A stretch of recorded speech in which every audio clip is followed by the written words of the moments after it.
welcome to Adventures in Lollygagging. What the fuck just happened to my voice? That was very interesting. But hey, what's up? We're playing deltagreen tonight. We are continuing our Lies We Tell campaign. Steven keeps telling me that I stole his idea for his character and then use it in an NPC in a campaign that I was prepping 5 months before inviting Steven to play in the deltagreen campaign. But I had that character idea years ago. Years and years ago. No, you didn't. Jeff, I have to let you know, Steven's been stalking you for a while, and, you know, he's just been preparing. I definitely believe that part. Anyhow, I mean, I'm very excited because we are, at long last, and I'm going to reveal it tonight. I might have already mentioned it. Maybe I've already revealed it. At long last, we're getting into this little mini Call of Cthulhu campaign that I have converted in some ways to a deltagreen campaign as part of our longer deltagreen campaign. And it's called Everyone Close Your Eyes. Everyone Close Your Ears. It's called Our Ladies of Sorrow. It's right there. There we go. There it is. And it's by Kevin Ross. And there's no PDF. And so that's been an adventure for me. But here we go. Here we go. Anyhow, what am I talking about? What are we doing? I just need to say out loud for those podcast listeners that couldn't see us, the covering the ears, like earbuds in, covering ears over. Did you guys all do it? I couldn't really see it. No, not at all. I think Ashley and I kind of tried to, but clearly it was the hands over the headphones over the ears. Oh no, I covered my eyes. That was it. If I would let anyone do it, it would be long because he wouldn't even pay attention anyway. It's fine. He'd forget about it in 20 minutes. Be like, huh? What? What were you doing? What were you showing? It's a bunch of gabagool. All right. So yeah, we're continuing our campaign. We had a shocking end, one might say, the last episode. I hope it was anyway. We spent 14 episodes preparing it. I didn't mean for it to go 14 episodes to get here. It was I think we can have established it's not your fault. Here we are. No, it's all good. It's been fun. It's been fun. We got to kill Steven's character, so it's great. All right, why don't we do some introductions? It's not dead yet. Are you sure? Yes, we heard him on the radio. Did you? You really should. Yes, we did. Voice you should very radio. much listen back to that scene. Did not go the way you think you did. Anyhow. He's living happily on a farm somewhere, writing book after book. Absolutely. Okay. Let's go ahead and do some intros. Long, tell us about Agent Inferno. Agent Alexi Inferno here. Ex-DEA agent. They fired me for some reason. But I'm pretty low on sand. I'm going a little loco in the head. And eventually, it'll work itself out. Well said. Well said. Sounds about right. Yeah. Things are bad. At some point, they won't be. We'll get there. Everything's fine. Next up, Melissa, tell us about Agent Fuller House. Agent Fuller is alive. As we start this episode, she is alive. HP is a little bit low, but, she's here. She is a medical examiner by training, so she does know doctor medical stuff. And at this point, she's a little bit in the dark about some things other than the fact of, the accident. Fantastic. Alive, yes, for now. We'll see. So it goes. Next up, Long, tell us about Agent Price, because I don't want to hear from Steven. No, I'm just kidding. Steven, go ahead and tell us about Agent Price. Punched my brother once. No, I want to hear what Long says. I really do. It's true. That's what we do on Fragged. We do on Fragged on Mondays. We have introduced each other's characters. Steven, tell us about your dumb character. So my extremely intelligent, smart, suave, charming, charismatic character, he's also asthmatic. He is a special operator, has some ties to the CIA, as in he used to be in the CIA. He also is hurting a bit on sanity. He's close to a breaking point, but I think he'll pull through. And he also is hurting on some HP. He got shot pretty badly a couple sessions ago. So he's still in recovery. That's exactly what I would have said. Yeah, pretty accurate. Thank you, Long. I think Long definitely You're the remembers best. the getting shot part. Yeah. Okay. And finally, Ashley, class the joint up. Tell us about Lisa. I am playing Lisa Weaver, or Lisa Young, Agent Why not? Weaver, excuse me. And she was our former DEA. I'm Long, apparently. Is that right? Okay. My name is Agent Inferno. I was looking up breaking points, and I was like, I should have stopped, but, today broke me at work. Anyways, yeah, we're going to leave it there. I'm Agent Weaver. We're all Agent Inferno. We're on fire today, Jeff. We're doing great. No, I was looking at breaking points because at the end of last episode, we realized Lisa hit her breaking point. Her breaking point was 48, and she got bumped down to 47 sand. Okay. And that means that you have to reset your sand, get a new breaking point. You're also going to take a disorder. Yep. And did you ever settle on that disorder? I think we settled it on being sort of PTSD for seeing the witnessing death. Gotcha. Okay. Sounds good. So let's go ahead and do some. We'll get going. Last time around, off screen, G-Cell, these people, they negotiated prisoner exchange with Breckenridge mercenaries. They wanted to exchange Dr. Horowitz, our good old friend that we're all going to miss, for Agent Price, the guy who's below Long on the screen.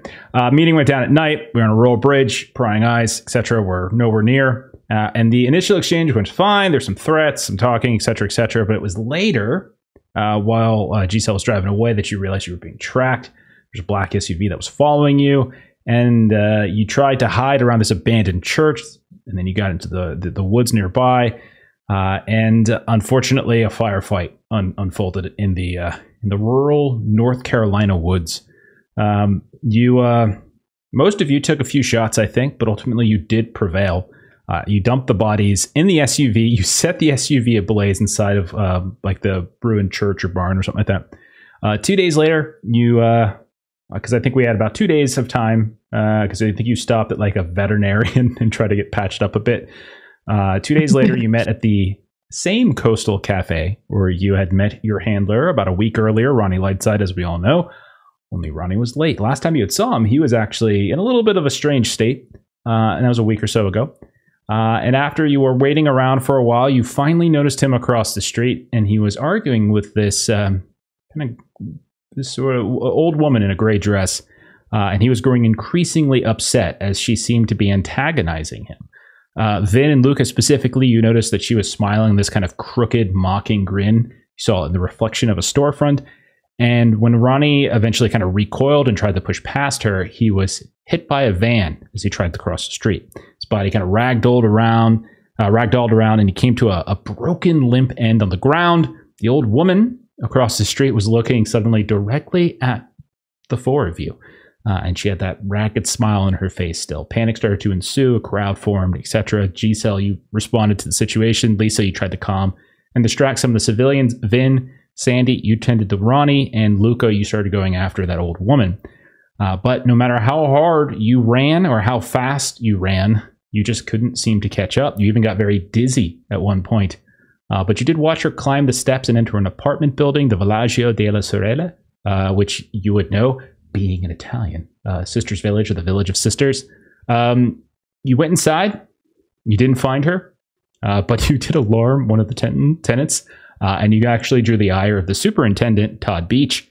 But he did at least take you to see the only old woman in the building, a woman by the name of Mrs. Elizabeth Marangelo.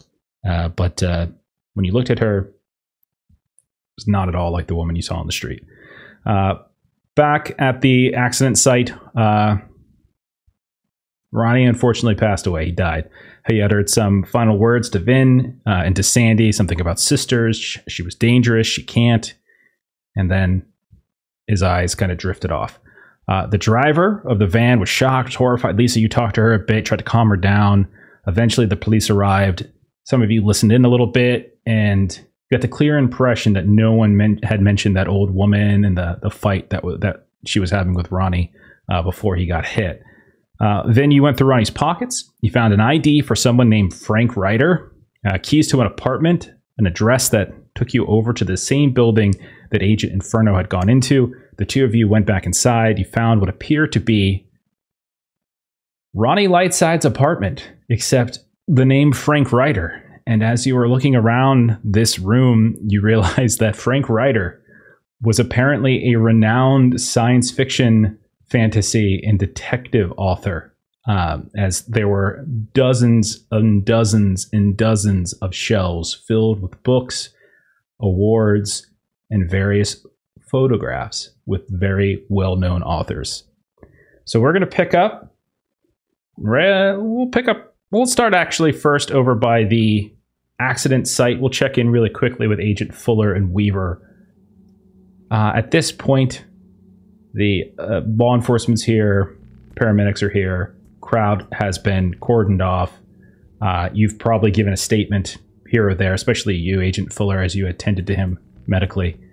Are the two of you looking to do anything in particular? I believe we're wanting to extricate ourselves from this situation kind of as quickly as we can, like answering questions, being as unhelpful as possible without being suspicious, Okay. and then leaving everyone to what they're doing. All right. Okay. Do you at any point check in with the gentleman in your cell? Yeah, I definitely think Lisa would when she realizes that they're gone. Okay. So then, would you join them? Is it fair to say that the two of you would join Agent Inferno, Agent Price? Okay. So we'll say then, to move it along, that you all are the two of you, Fuller, Weaver. You find the building that Inferno and Price refer to. Maybe one of them comes down and gets you. You maybe pass by one or two people along the way. It is getting near end of business day anyway. And you head back up, and all of you are now inside this apartment, which apparently is or was the home of Ronnie Lightside, also known as Frank Ryder. Now, to refresh your memory, when you look around, it is a single bedroom apartment, relatively cramped. There is basically a maze of books and magazines, VHS tapes, various trinkets and things. There's a kitchen and there's a counter bar, but the dining area has been taken over by more shelves. The main living area has a couch and a very well-worn chair, and behind it you can see there is or nearby there is a window. Beneath it there is a writing desk of some kind, on top of which there appears to be a typewriter. The whole place has a smell of like cigars, which you knew that he smoked from time to time. There's not a whole lot in the way of electronics. There's just a simple TV, VHS, DVD, like that kind of stuff. And there is a record player and a stereo. And then there is a bedroom where there is a bed that is actually made. And you can see that there's plenty of shelves and and closet space and stuff in there as well. So this is where the four of you are, inside of his room, inside of his apartment. What do you guys want to do? Agent Fuller, I think, would just kind of, as we're, in the apartment and, the door's closed and everything, she would just kind of say like, Ronnie's dead. There's nothing that anyone could do for him. It all happened so fast. And Weaver, no one else saw the woman. You saw the woman, right? We saw a woman. We chased her here, but couldn't find her. And Lisa's pretty quiet at this point. She's still kind of, I think it's finally hitting her. And she'll just pop down in Ronnie's chair and she'll just kind of sit there quietly for a moment. Yeah, you can feel like the cushions give, like it's definitely formed around him a bit as you plop down into it. You can see that next to you there's a small wooden high table that kind of just fits the arm of the chair perfectly. Remote controls, there's like 3 of them, one for the TV, one for like the DVD VCR combo, and then one for like the stereo and things like that, just sitting there. They're big and they're bulky. You can tell he's probably like a generation behind when it comes to tech. You don't see any signs of a computer though, and you don't see any signs of a phone either. You didn't see anything. There's nothing on the wall. There's not like a landline as far as you can tell. I think Vin also would be kind of retreating into himself, but instead of shutting down, he would just want to be proactive and find something to do.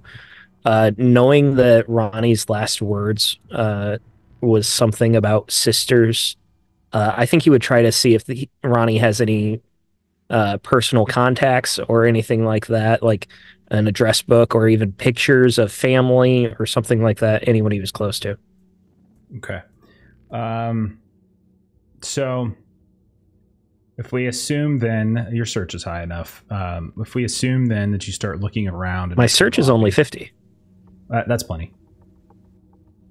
So assuming then that you look for normal places, there's a desk, check out the desk, nightstand, that kind of stuff. You do in fact find over by the desk, which is a very old wooden sturdy looking desk. It's not like IKEA. It's not like anything purchased from a department store or anything like that. There's a kind of a dusty top to it. The typewriter itself doesn't look like it's been used recently as far as you can tell, but there are some drawers. You start going through them, and you do find inside a spiral bound notebook that's just pretty cheap, kind of Walgreens style, like something you would just grab for kids or going back to school. You can see that's basically the only thing in here. There's a couple writing utensils, pens, pencils, that kind of stuff. And you can see that there's like a stack of paper for the typewriter, but it, again, doesn't look like it's been used very frequently. But you do in fact find what looks just like some kind of journal of his where he's kind of writing through it. You don't find an address book. If anyone checks out his nightstand, still no address book. This seems to be like the only thing that he has, and it's like a mixture of random thoughts, some phone numbers to take out places and stuff like that kind of pops up here and there in the margins. So I'm going to share with you. I'm going to share with Agent Price because he has it. Assume, Agent Price, that this is going to take you, good half an hour or so to kind of flip through. It's not like a quick and simple read. So I'll share it with you. And then what is everybody else doing while Agent Price kind of starts flipping through that?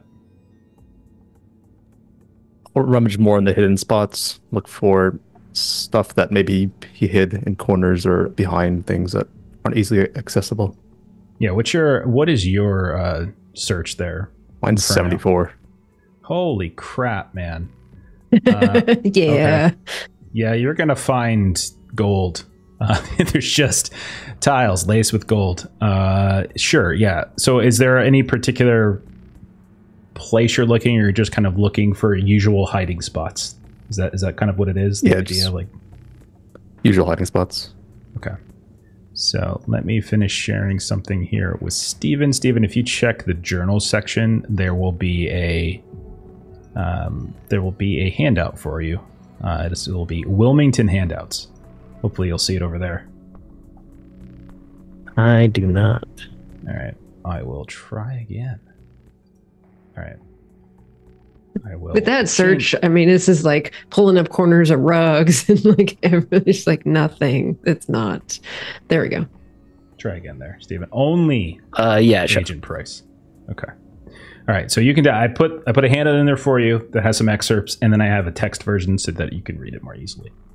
All right, Agent Inferno, you are looking. We'll say you're looking around. You're looking specifically for hiding spots, and you very much find some. One in particular stands out to you as you start going through some of the closets, some of which are filled with usual storage things. jackets, cleaning supplies, etc. But when you go into his bedroom and you go into his closet, first of all, you see there's tons of tropical shirts and cargo pants, and there's like a handful of like flip-flops and boat shoes and stuff on the ground. But as you're looking around, you notice that there is a fake panel on the back of the closet. And it's probably not something you immediately notice. It's probably something as you move around, as Agent Price sits down, reads, etc. But as you pull that fake panel away, you notice that there are a handful of weapons behind the panel, a couple different guns, mostly handguns, knives, things like that.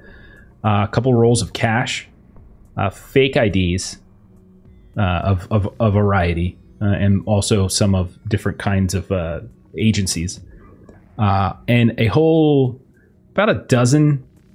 about 12 to 15 different burner phones. And you also notice that there's like a big chunk of keys as well. What do you do with that there as you see that? There's like a laundry bag I can start dumping a bunch of the stuff into. You can do that, sure. Yeah, just take it with us. Yeah, no problem. That is definitely doable. Okay, let's check in with Fuller. Fuller, what are you doing? Fuller is kind of taking in all of those books. And she's kind of going to say over to Price, you grabbed his ID, right? So, like, no one's going to find this address on him? Like, just trying to make sure, like, are we going to be able to be here for a while? Or, like, is somebody going to be here and we need to, like, get out of here quickly?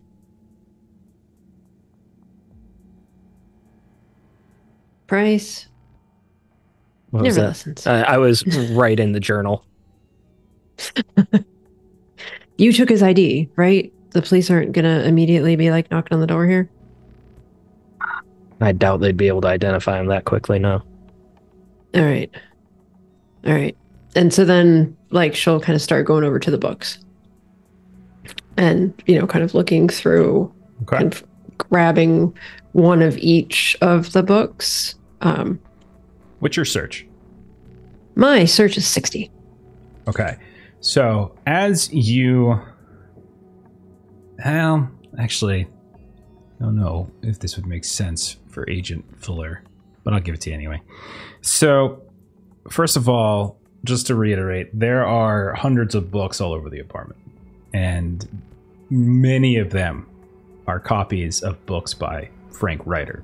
And there are images, photos framed here and there that very much suggest Ronnie is Frank Ryder and the ID that Agent Price was able to get. And you can see that there are hundreds of other books as well, from mysteries to sci-fi, Greek tragedy, history, etc. All are packed into these fairly cheap-looking bookshelves at all different angles. Like, it's not orderly in any particular way. And how high was your search again? 60. So you notice some of these photo albums and such. There's photos of well-known writers and figures. There's a picture of Rod Serling you might recognize. Maybe you recognize Stephen King. Maybe you recognize like Asimov and Philip K. Dick and stuff like that. You notice that there's also another photo frame that's kind of on here that is like a set of like butterfly or moth wings that's within like a box for display. It's like the size of a man's palm. You notice that there are hidden behind and above some of these shelves, and even on some of them, there's various paintings of dogs, mostly watercolor. There's a whole mess load of vinyl albums on these shelves as well. A lot of 60s and 70s psychedelic folk rock. And there's also a healthy dose of what appears to be Jimmy Buffett. Those seem to be much newer. But there's also things like Crosby, Stills, Nash and Young, Fleetwood Mac, Toto, Donovan, all those types of things. And there's a whole mess load of VHS tapes, which look at first glance to be B-movie style horror, fantasy flicks, some off the beaten path documentaries. Some of them are unlabeled. Some look to be, as you start comparing them to a few of the titles of books that you see, straight to video adaptations of some of his writing, and a bunch of like old school like Hollywood stuff as well.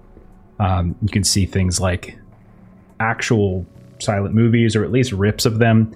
Max Schreck, Count Orlok, Nosferatu kind of deal, Boris Karloff, Frankenstein, Black Room, Francis Liston, and like London Game and Nightmare Street. Got like Alberto Cavalcante's like Dead of Night, and for them that Trespass.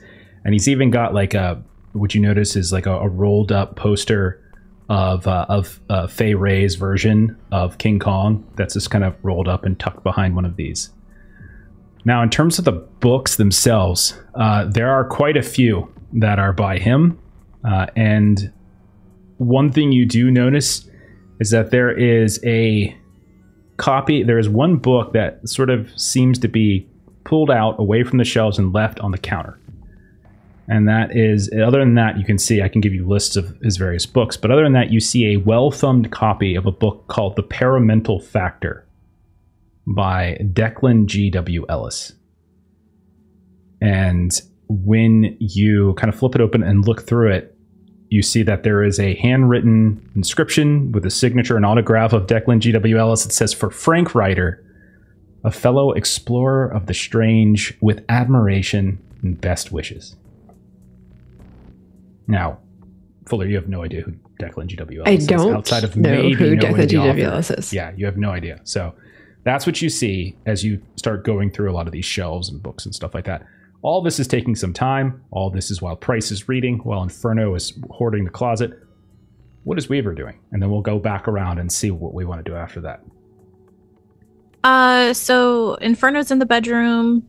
Fuller's at the books. Yep. It's at his desk. There's tons of shelves, so it's not like it's a one-person job. So yeah, so she'll just pick a... First, what she'll do is she'll kind of dig around in the chair to make sure there's nothing like hidden there, because that's something her dad used to do. And then if there's nothing there, she'll get up and start searching the shelves. You don't. No, there's nothing in between. Just like lint and change and that the kind of cigarettes stuff. Or anything. Yeah, maybe the butt of a cigar that has long been smoked and got hidden. You can see there's an ashtray nearby as well. But that's about it. There's nothing of consequence, at least nothing that would make Weaver raise her eyebrow. It's up to you. You tell me what you want to look at. You tell me what you want to dig into. It's sort of up to you. I honestly think she just, because she's kind of listless and just kind of going through the motions, so she just picks a shelf on the opposite end and then just starts going through things. Okay. My search is 23. Okay. If that's the case, and you don't have any real direction with this, then basically you find that there are, to your surprise, there are many books by the man you know as Frank Ryder. You notice that none of the books are presented in a way that shows a clear photo of him in the back. Like the author's photo is always partially obscured, so you never get like a full-on view. But even still, you can kind of tell it's him. And it's a younger version of him. None of the books seem to have been published anytime recently. So it seems very, very clear to you that these are all from like the 60s, 70s, 80s, when he was probably a younger man, maybe just out of college, that kind of thing. None of them appear to be recently. Some of them are in good condition, like he's been keeping extra copies around for whatever reason, but it doesn't look like he's published anything recently. While you're doing this, you do kind of vaguely, hear like the sounds of people opening and closing doors as other folks come home, or from work or from school or whatever, because you guys are relatively close to Wilmington, UNC Wilmington, and there's like a Cape Fear Community College that's not too far down the street, and you get the sense that this is one of those cheap housing apartments. You hear the sounds of like music muted through the walls somewhere coming on. And again, if there's nothing in particular that you're looking for, I will say that really it's just you going through the different books. So you got like detective fiction, Penny's Boat, Surrender at Dusk, Agents Without Guilt, The Ashen Dossier, Ballad of the Fallen Agent, Operative's Dilemma. There's a bunch of sci-fi as well. Pyroclastic Protocol, Magnificent 12 in Retrograde, Operatic Nights, The Verdant Box, Unnatural Deniability. And you can see that many of these have won awards between the 60s and 80s, but you don't see anything from the 90s or the 2000s. Roll a search, though, because 20 is not enough. So give me a roll of search. Okay, you're good. 9. 9. Ripped it. Wow. Nice job. So I'll give you a couple things. First of all, one thing you notice is that only one of these books has a dedication. Not a single one. And that's Penny's Boat. And it literally just says, for Penny. That's it. You notice also amongst the shelves, you notice that there are like some of the mail and stuff that he's gotten. It looks like he's behind in rent is another thing you've noticed. And see if there's anything else. And yeah, and I guess that's really it. Yeah, that's probably all I can really give you for now. Okay. Yeah. She'll probably tuck that one book for Penny as like a memento to keep of Okay. him. But yeah. Okay. Let's check back in with Agent Price. We'll say some time has passed as you guys have all kind of gone to your various corners and you have started to read. What is Price doing with what he's been reading there, Stephen? I don't think he's immediately sharing it or saying out loud because I'm a great team player. He would be just reading it over and over, trying to put the pieces together. And then he would be grabbing a pen or something and just start highlighting certain parts of this text. Specifically the name Kurt, Mary, the list, Faith, Hope, Charity, Clotho, Lachesis, Atropos. And when he gets to those names, I think he would start looking around for... no, actually he wouldn't. I'm sorry. But basically he's making a list of things that he wants to start searching for any sort of references to in this apartment. But he's really just poring over it, reading it multiple times, trying to understand how it fits into what he knows about Ronnie. So He's not hiding it either. So if anyone wanted to come up and see what he's doing, they could absolutely do it. Okay, so as you start kind of going through and looking for anything from these notes that pops up, you certainly find both pictures of, like, photographs of him with and books by Ramsey Campbell, Stephen King. You see books by, but no photographs of, Storm Surge. Like, you see a copy or so of that. And what else? Anything about Kurt or Mary? Give me a roll of no, there's just nothing. Yeah, there's just straight up That's nothing. There are plenty of books on history, like ancient history, Greek, Roman. So some of those things kind of, when you see some of the names of the entries, you see some of these books here and there. Some look to have less dust on them than others, suggesting that maybe they were read, but it doesn't look like he's like cribbed notes or anything like that with them. I would be going through and writing down the titles of those books and the authors, not necessarily because it would take time to pour over these books, but I want a list of like what he had and what looked like he was using the most, so I could find them in a library later, that kind of thing. Yeah, that's fine. Yeah, we can do that. Okay. So you see Agent Price, so we'll say probably Fuller and Weaver see this more than Inferno, who's in a different room, as you see him going back to the shelves and just making notes and stuff, not really directly reacting too much. Now, what would you guys do? Like, is Fuller and Weaver, are you bouncing off that at all, or are you just kind of focusing on what you want to do? Fuller wanted, because she was looking at some of the VHSs, so what Fuller wanted to do is kind of pull the VHSs And she wants to kind of pop them in and see if they are what they seem like they are. So like if it's, a particular movie, kind of popping it into the player to see like, was it recorded over, or, if it says it's a certain movie, then that does seem to be what it is. Okay. Gonna take a while for that, as there are a couple hundred of these probably. So we could say you're doing that. It's going to take you basically all night to do that, but we could do that. That's fine. And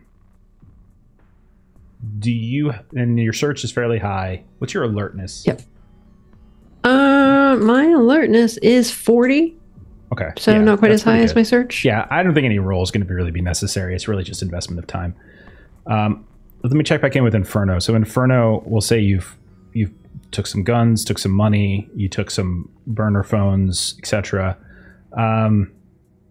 One thing I'll say you notice of the burner phones, one of them has a charge, and you can see has a message. Like it's got like one message. You can see it's like they're flip phones, and they have like a little screen on the top, and so you can see that there is a recent message. All the other ones don't seem to be powered up, like they haven't been charged recently, but there's one that does seem, as you're loading them into your laundry bag, that looks to have received a message. So I'll throw a couple shirts on top of the goodies in the bag. I'll single out that one phone. I'll walk out of the room and toss the phone to Weaver. This one has a charge. Then I'll jiggle the keys I found. Might have keyed a car in the lot. I'll go check it out while I bring the stash of goodies. Okay. Weaver, do you follow up, or do you continue with your own search? No, she'll swap to checking out the phone. Okay. So there's again one phone. You flip it open, and you notice that there is a single number that has been programmed into it. There are no other numbers into it, and the number is assigned the name Merlin. You can tell that there have also been no calls to or from the number, or if there were, they've been deleted. But you do see that there are some texts. They mostly seem to be an exchange between whoever this Merlin is and you presume Ronnie, about nightmares, about things like that, about what they call a night hag. And you can tell that Merlin doesn't seem extraordinarily helpful, or at least Ronnie doesn't think that they were. They seem to be occasionally dropping in a detail, but also complaining about their accommodations. But they did mention that somewhere between 10 and 15% of the population had such dreams, because it looks like one of the things that Ronnie asked him was about nightmares and dreams. There are 2 books that are referenced in here that says that Merlin seems to say. One of them is The Paramental Factor, no author given. And then another is the book called The Terror That Comes in the Night by David J. Hufford. And then the last exchange. And what's your search again? Your search is 20-something? 23. Yeah, I'll roll it over because you rolled really well last time. I'll roll it over. Okay. Cool. You can see that Ronnie sent a text yesterday, and it said, "Ever heard of the Sorrows?" And then Merlin replied, basically like 2 hours ago, roughly around the time in which Ronnie died. "No, never heard of them." And that's it. Okay. Looking through that, Lisa will do a couple things. She's gonna look for the books that were mentioned, and then she's gonna start asking Vin if there's anything in that notebook that he's been reviewing about the Sorrows. So No, nothing about Sorrows that I see. a lot about night hags. He's been talking to Ellis about them. Yeah, well, because, before we started our mission, right? Before we went out there, he seemed like he hadn't been sleeping well. He was jumpy. Yeah, but, Ronnie, he had a lot going on. He might have just had a couple busy nights.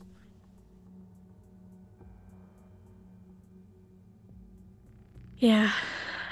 And then I caught the Merlin reference. You guys are funny. That's not what we're what? laughing about. Nothing. It's okay. It's fine. We'll catch up in a second. I specifically said the name Ellis. Yeah. Oh. Do you know who that is? You're one of the two people in the room that do. Wow. I'm kidding. I'm kidding. No, she's not. We caught Ashley No. so bad. Oh my goodness. I recognize that's Declan.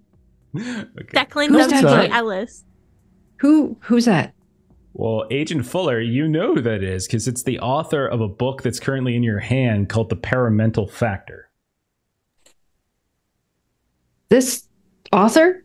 He was talking to this guy? And you see on the back of that book, there is a very pompous looking man, an author of the book itself, who looks very proud of himself and very, very professorial with like a turtleneck, right? Yeah. Yeah. Remember And a scarf. when we met and I told you we had a previous mission that went absolutely to shit? Yes. That was an interesting first impression, I have to say. I make wonderful first impressions, thank you.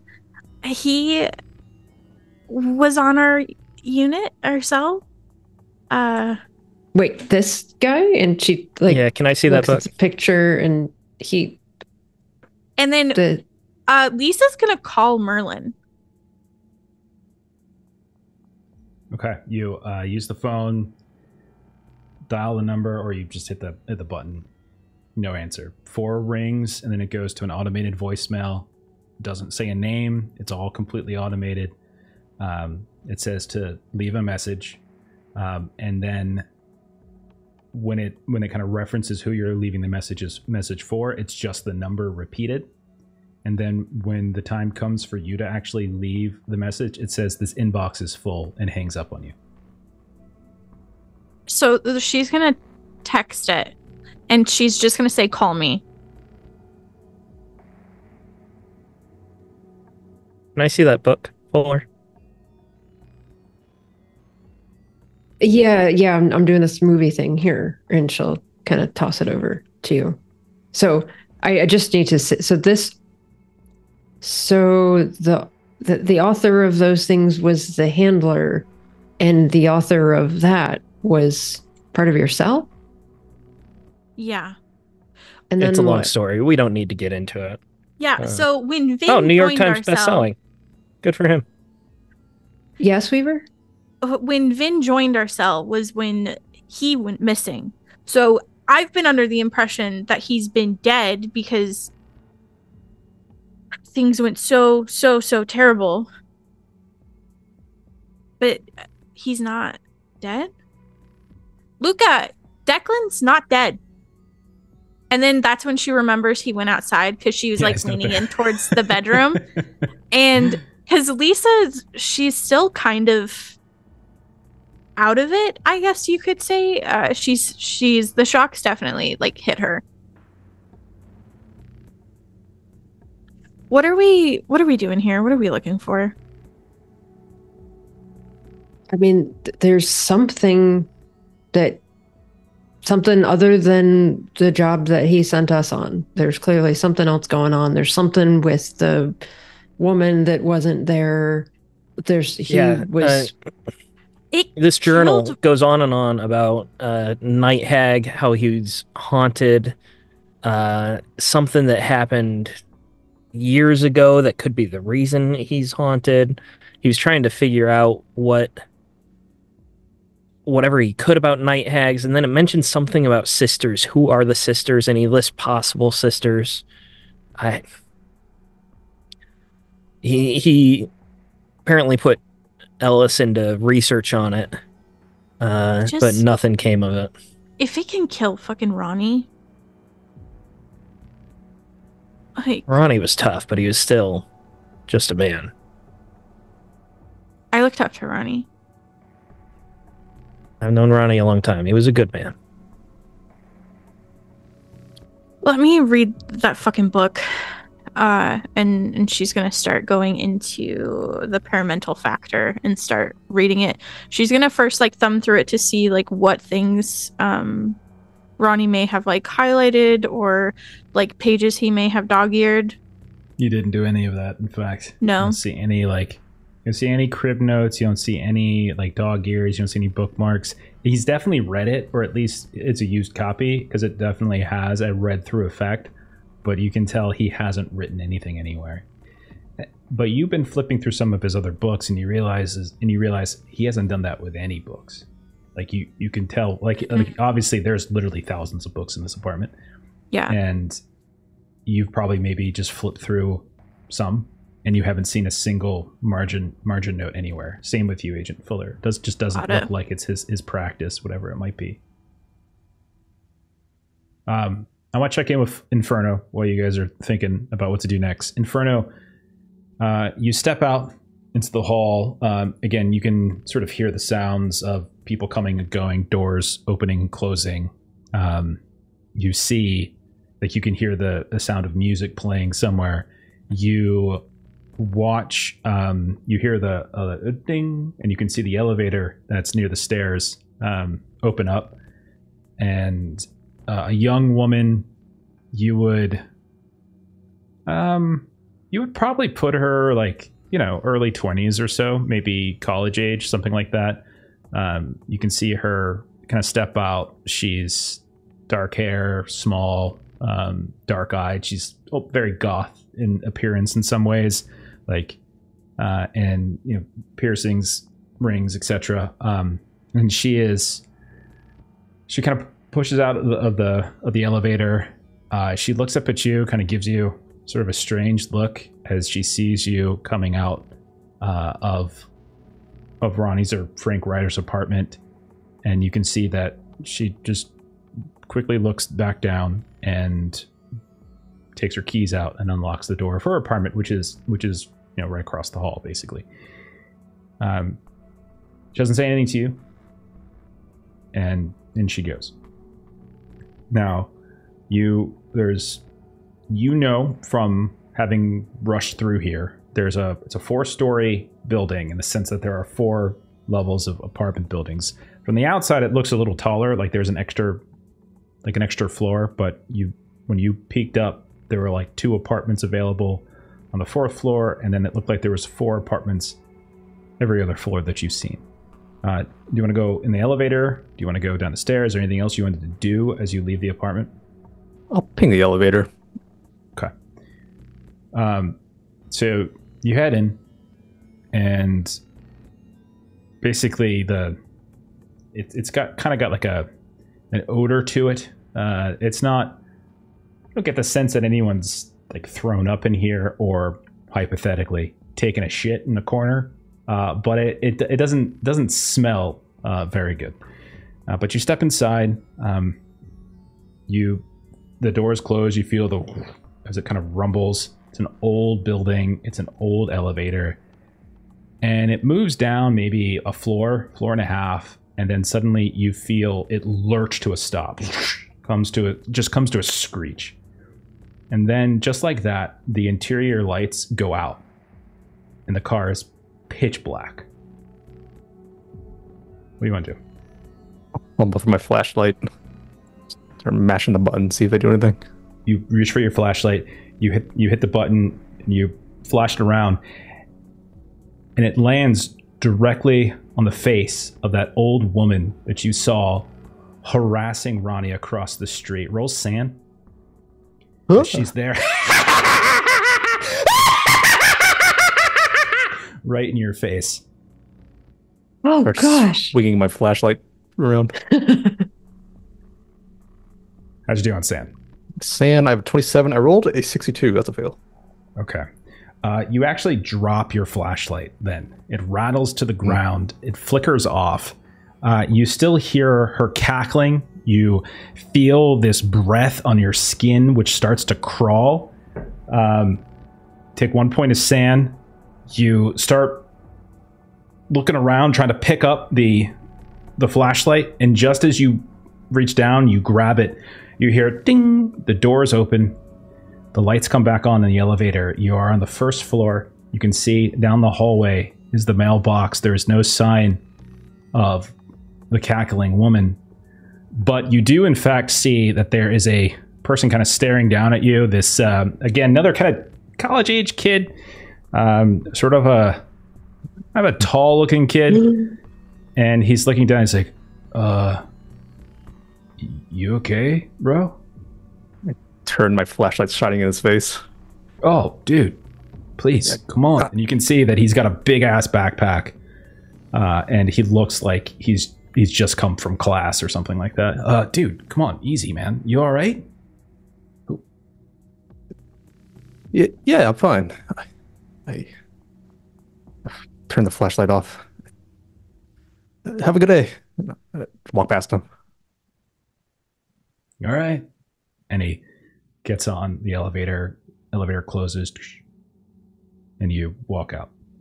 And you said you're heading out, and you're looking specifically for Ronnie's car. Yeah, I'll check the keys that I have, see if they can access any of the car. Okay. Do you just want to go up and down and just like stick car keys into? None of them have like the button. If that's like no logo I can narrow it down with. There is a logo for a We Store You. One of my favorite places. Yeah. We've got our next 10 sessions planned out. We are ready to go off the rails in a very planned and controlled way. Oh, goodness. But if I remember, if Ronnie took a car at all to meet us up, if I remember his car. Last time you saw him, he was already there. And he was kind of sketchy. And that was the only time you've met in North Carolina. So you only met him once in North Carolina. You don't recall seeing him in a car. Now, I will say like one of these keys does look like a car key. I'll say, you know what? Why am I being stupid about this? One of them is a Dodge symbol. Yeah, you definitely see a Dodge symbol. He's got a Dodge car. Okay. And we'll say with your search, it won't take you very long. Once you get outside, though, it's dark. Time has passed. You guys have been going around the apartment, not insignificant number, but you do eventually find what just looks like a sort of a kind of a Dodge Challenger. It's a fairly nice looking vehicle, and you open it up and you go inside. It's got that smell of Ronnie, and it's not messy but not clean.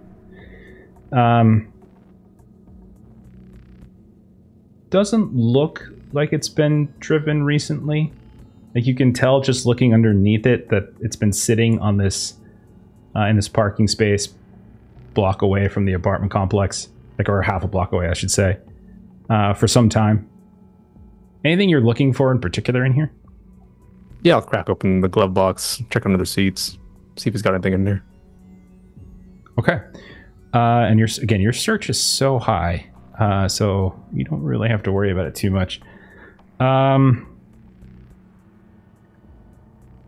only thing that most everything you find is pretty normal stuff. You find some trash for some like fast food places and stuff underneath the seats, coffee cups, things like that. You do find a business card for a place called Nagel's Books. And written on it is the name Jerry. And that's that.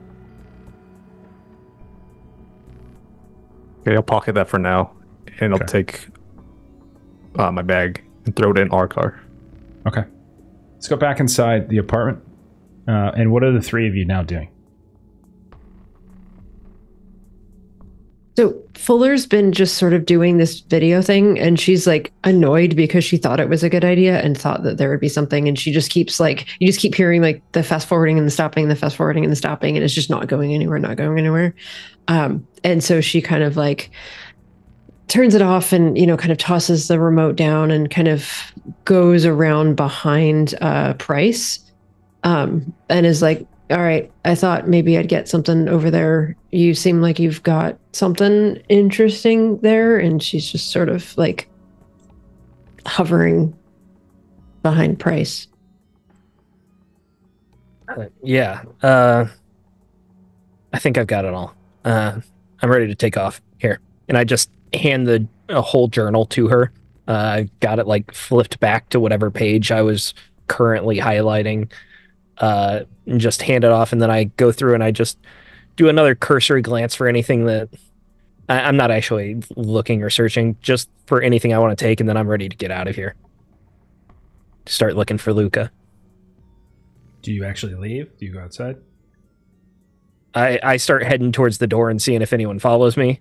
I pause a moment, and if no one does, I go out the door. Okay. Anybody else? Are you two staying and looking more, or are you following Agent Price? Lisa is reading Paramental Factor. Okay. And basically, Fuller, it seems like it will hang back. Yeah, like from what you're gleaning from it, Weaver, Paramental Factor seems to be basically it's being presented as nonfiction, but it does seem to be taking some pretty extravagant license. But effectively, it's a series of encounters, all of them having to do with like alien-based encounters, like actual people being abducted and kind of going through the state of thinking that they've been taken by aliens and experimented upon and then returned and that type of thing. And so it's a series of these stories that the author, Declan G.W. Ellis, claims are true. Which, knowing him, she kind of knows that there is probably some thread of truth. Who knows? Okay, I know I'm not playing him anymore, but I'm still offended. Why? It's entirely true, not a shred of truth. He likes to make it a little bit more flowery, Isn't Storm Surge a New York Times bestseller on the fiction lists? It was his first fiction book, yes. According to my records. You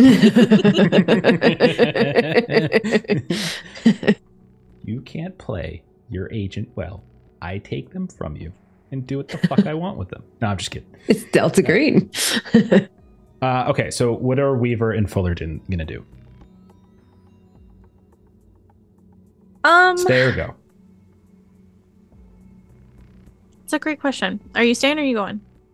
Do I stay Fuller, or do I go now? Fuller wants to. I'm going to say that she has this on her. She wants to do like a final sweep of the room with like a blacklight kind of a thing, just to see like, okay, is there anything that like, because I feel like obviously Luca has really good search. So like he was searching corners and doing all kinds of things and nothing came up that way. So I feel like one of the last things that we haven't tried yet is just kind of doing like a blacklight search of the room just to see like what else there could be in here. A blacklight search of the room. Yeah, you go around with it and there's nothing that jumps out at you. You get your usual... Nothing big scrawled on the wall or anything like that. No, nothing like that. No, I mean, there's plenty of stains and smudges and things like that here and there, but nothing that really would probably catch your attention. There's like a big giant blood stain on the floor or anything like that. Nothing like that. Okay. But if that's all you're doing with the blacklight, that's what you'll basically find. Weaver, I mean, look, we've got a notebook that's got a whole heck of a lot of stuff in there, and this is mobile. We can take this with us. And that book, we can read that from anywhere too. Is there anything else in here before the cops or someone else show up to... Did we already grab the Terror That Comes in the Night by David J? You don't have it. There's not a copy in here. Okay. Yeah, then she would be interested in leaving to try and find that book. Okay. Yeah, I think Fuller would pack up specifically the books that seem to be authored by him, and put those in her bag. Okay. One We're gonna copy do- of, I presume. Yeah, Yeah. yeah. Copies of just each. one. Oh, only need one. Okay. Fair enough. We'll do like a quick wipe down and then we'll go. Okay. So none of this is quick, just so you know. Like if Yeah, you're doing I'm like aware. a If we're doing- blacklight address, No, like while last she's- sweep, if you're wiping down fingerprints, if you're collecting books, like this is literally like an hour Yeah. of your time. Sure. So It's if not that's like the anyone case- touched every single VHS that he owns. Yeah, and that's the other thing. You said you stopped what you were doing, so I'm saying you stopped what you were doing when it comes to the VHS stuff. So then, Agent Price, do you hang around and wait for this sweep, or do you leave? Because it's going to take. No, I went looking for Luca. All right. So we'll say that you, as you start heading down, do you go stairs? Do you go elevator? Stairs. Okay, of course you do. So you Okay, head I'll take over- the elevator. I needed No, to no, go to the no. bathroom anyways. It's totally fine. It's totally fine. Stairs are fine. So you start heading down the stairs. You're the door kind of as you get into the stairwell and you move down. And probably when you're about a flight and a half down, like you've gotten to maybe like the second and a half floor or something like that, the lights suddenly go out inside of the stairwell and everything goes black. Go ahead and give me an athletics test. Oh, I suck at least. Yep. Because you're an old man. Old men suck at athletics, I think. 71 fail. You go stumbling down as you smash into the wall in the landing of the corner. And as you smash, go ahead and take 1 point of damage as you smash your face into it. And then the lights come back on and you hear a voice from above. Sorry, accident. And then the door closes. I start feeling around, seeing how much I'm bleeding, if my nose is broken, because that's my moneymaker, and try to just brush myself off and look up, see if the door closed, continue down. Okay. Start muttering curses to myself. You pass by a couple people along the way as you leave the apartment. You can see that there are some folks kind of heading up. You can see like an older couple, maybe 50s, 60s or so. Looks like they're returning. They have like from maybe going out for an early dinner. You can see they have like these little doggy bags and stuff from a local restaurant. And they, as they're passing by and they see your face, which is bleeding, by the way, the woman, actually, no, we'll say the guy, hey there, you all right there, partner? Fine. You sure? You looks like you're bleeding. I just fell. It's fine. All right. Okay. Have a good night. Hope you might want to get some gauze or something for that. Make sure it doesn't all get all. Yeah, I got it. And then I like brush past them, and then I pause. Like I'm angry from the pain, angry because my friend just was brutally killed, and I turn back around after they start like walking. You all know Frank Ryder? Oh yeah, we know Frank. Sure. What do he's, you know about him? Was he third friendly? floor, right? Yeah. Well, yeah. He's a nice guy. It seems like. I mean, I can't say we were like good buddies or nothing. He's not much of a golfer or anything. So I tried to get him out on the course a few times, but not really his thing. He liked the water a little bit more than he liked the. That was his kind of retirement thing, I think. But no, he seemed like a nice fellow. He hung out with what's it? Oh, Kurt. Him and Kurt were thick as thieves often. Kurt. Yeah. Who is Kurt? Oh yeah, Kurt, second floor, apartment 5. He's a nice kid. Works over at the Wilmington Star News. Does some reporting here and there. I think because they're both writers, they kind of, got some kind of bond there, but Frank's not sure if you know this, but Frank used to be quite the novelist. Apparently, I never read any of his books, but Connie here, she read a couple. They're not really my type, to be honest. A lot of action and adventure and such. But hey, I appreciate it. Thanks a lot. Oh, okay. Good night. And I head to the second floor, apartment 5. Okay. Okay. Sure. You head up to the second floor. Roll a luck test for me. Yeah. And as I'm doing it, I'm gonna text the group of them. Where is luck on the sheet? I forget where. It's just a D100. Just roll D100. Okay. Yeah. I'm gonna text the group of them. Floor 2, apartment 5. Okay. Fail and luck. Okay. Fuller, Weaver, you are in the middle of your sweep down. Inferno, you're going through his car. Do any of you respond to the text or go to apartment 5, second floor? Yeah, I'll put the things away and I'll catch up to them. Okay. Your alertness is pretty high, right? It is 70. You notice something kind of catches your attention as you get out of the car and you start making your way back towards towards the apartment. So because it's like a half a block away, you hear this like really strange bird cry. Like it's just the most out of the ordinary thing because like you guys are in a city-ish. It's like Wilmington-ish, North Carolina. You are near the coast. Myrtle Beach is a little bit to the south, and you hear this bird cry, but it's not like seagulls. It doesn't have that kind of sound to it. And when you look up, you notice that right there on this ledge, on a building across the street from the Sisters Village, you can see that there is this big, beautiful golden eagle.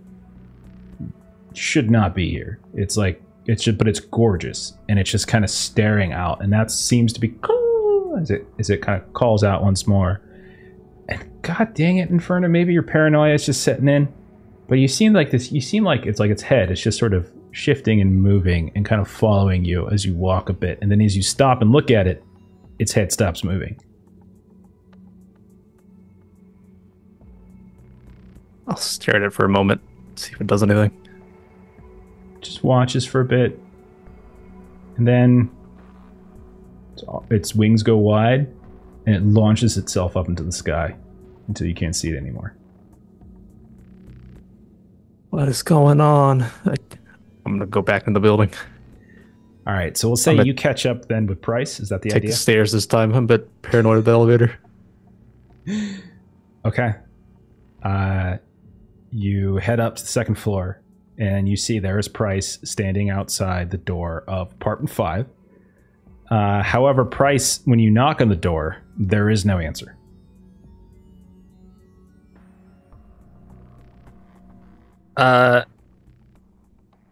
I tell Luca to keep an eye out. And I try to pick the lock. Okay, do you have special training in that? Craft lockpicking? Yeah, of course. I'm CIA. Oh, do you? So... It is a thing. I think Weaver has it. Doesn't Weaver have it? Am I wrong in thinking that? Yeah, I thought Weaver had it. Yeah, I've got it. Why do you have lockpicking? That's crazy. Because I work in a fucking grocery store. I did. And I did answer the question? I don't think that has the context that we need for that answer to be like, I think you know something about that I don't. We'll trust you. I asked that's a necessary and I skill. used to do drugs, okay? Okay. What time of day is it? Is it like the middle of the day? It's evening. It's evening at this point. Yeah. And I know people are coming and going, so I shouldn't break in. You can still do it. No. Yeah. Oh, if you want to break the door down, it's just No, I'm saying I test. won't break the door down. Okay, so otherwise, then, if that's the case, if you don't have any specific training, I'm gonna say roll like a Dex ×3 test, not ×5. So just whatever your Dex ×3 would, roll that and see if you get under it. This is more about time than it is about success. You're in the CIA. I assume at some point you probably learned how to do it. So Dex ×3 for me is then 48-ish. Okay. I'll take a player boost, turn it into 58. Fair enough. Okay. And that's an 81, so it's a failure.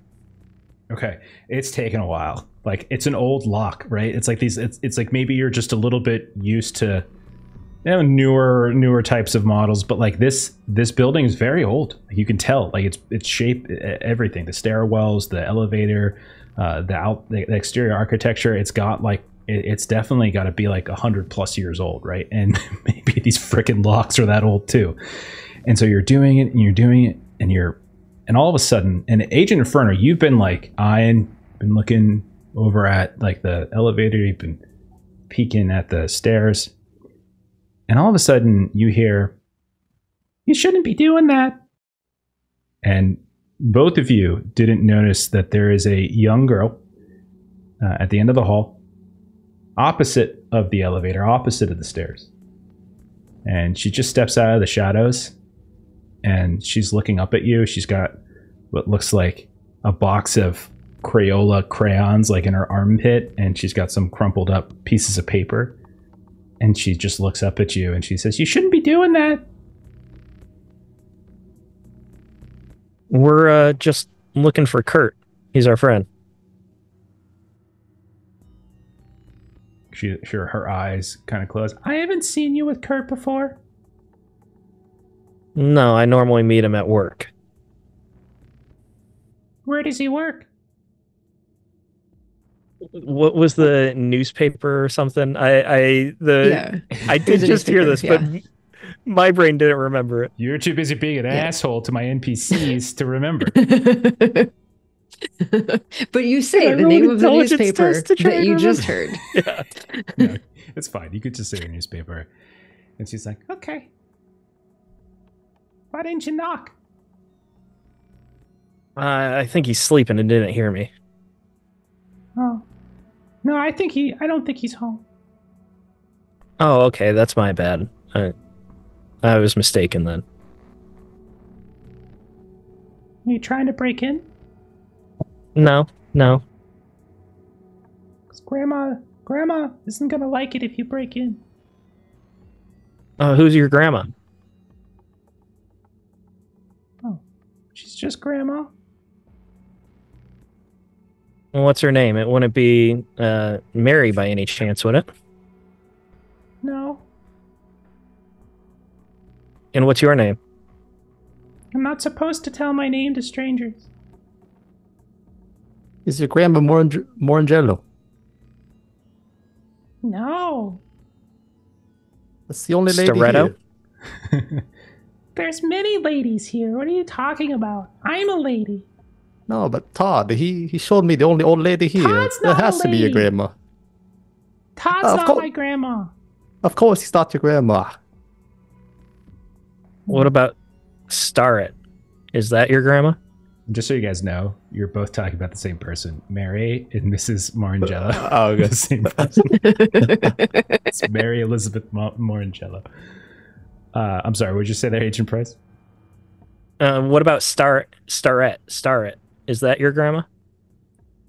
Star? No, stupid. She owns the building.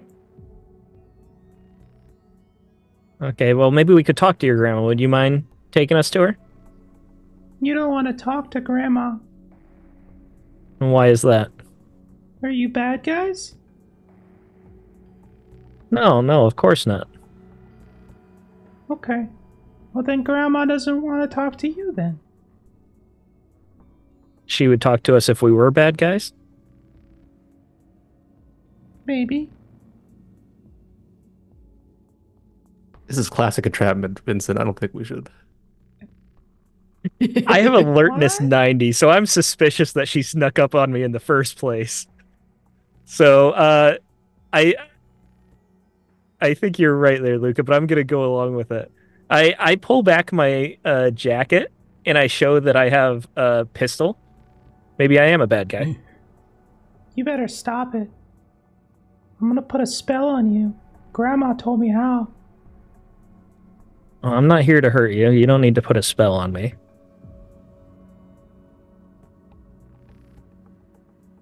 She just stares at you for the longest time.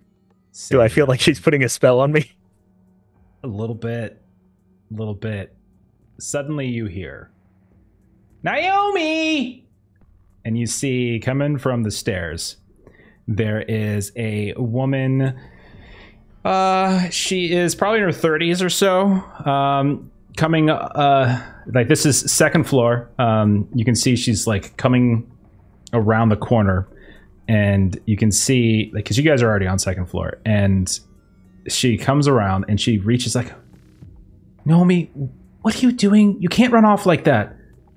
And then she looks, who the fuck are you two? I'm Alexei. Arnie. Alexei and Arnie. You don't live here. Get out. I'm gonna call Todd. Oh, I know Todd. It's Go ahead and roll like a persuade or something to see if you can get her to not scream bloody murder for threatening her daughter with a gun. Well, I didn't have the gun out. You pulled your jacket back and showed a little 8-year-old kid Just for a moment. your gun. Say, maybe I'm a bad guy. 29 under 53. Okay. Good roll. She says, fine, just Kurt's not here. He's at work. He'll be back in the morning. Okay? Now, run along. And Naomi, stop talking to strange men. And like you see, like she just starts moving past you. And the whole time as she's moving past you, they grab the hand of her mother's. She's just watching Agent Price. And you can see her hand that doesn't have like the Crayolas. She just goes, abracadabra. And then I don't like it at all.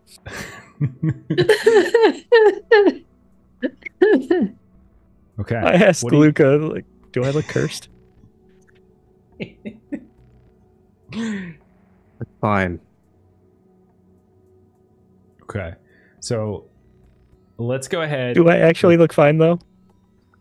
No, you don't. You have like a Your nose is busted bleeding a nose. bit, You're actually. bleeding from your I think you face. did Yeah, you have Ronnie's blood on you, which probably didn't go over too well with the not Naomi, but her mother, you presume. Okay. At this point, we'll say Fuller, Weaver, you finish your sweep. You can start heading out. And we'll say the four of you, if you want to leave the building, you're welcome to. But Price and Inferno, were you going to try to do any other way to break inside here? She says he's coming in the morning. Do you want to Yeah, I think. Wait. Okay. This place is creeping me out. You're telling me. Spooky kids, spooky old ladies. Let's get out of here. Let's go grab coffee for 12 hours.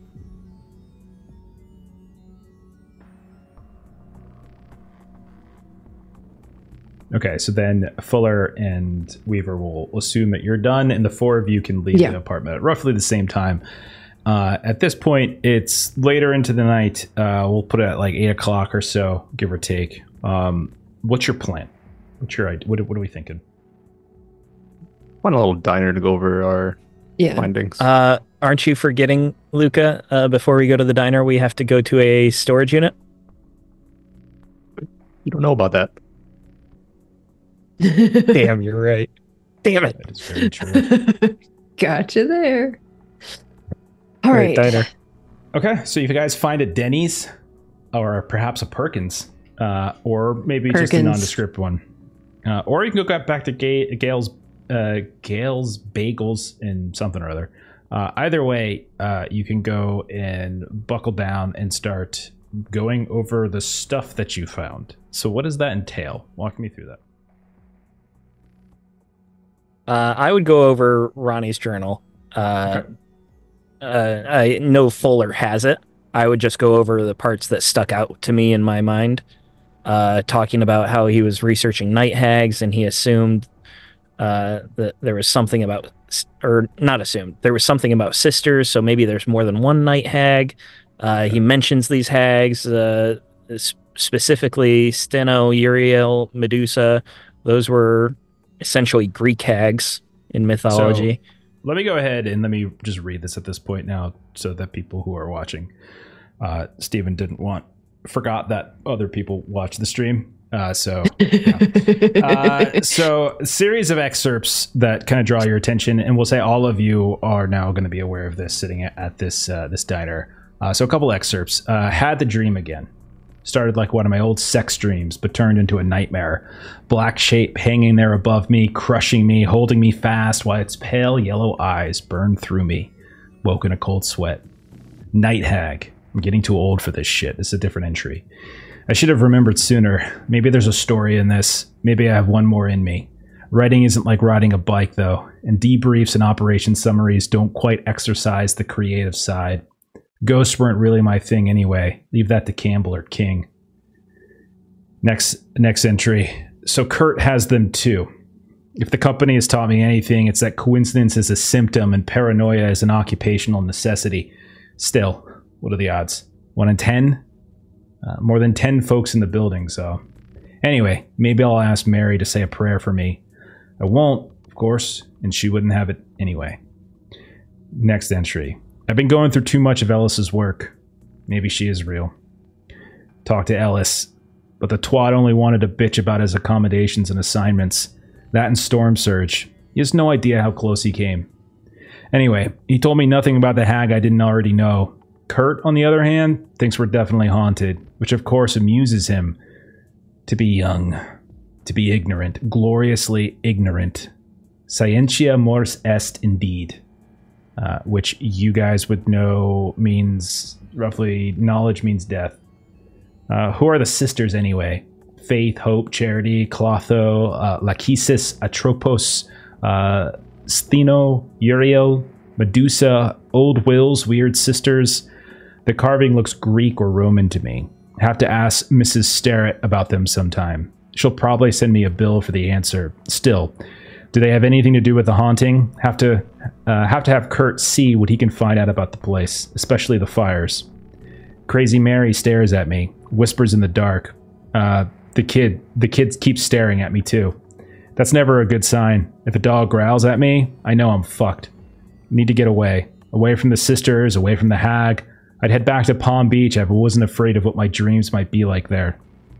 Tom, DeQuincy, Lavana and Our Ladies.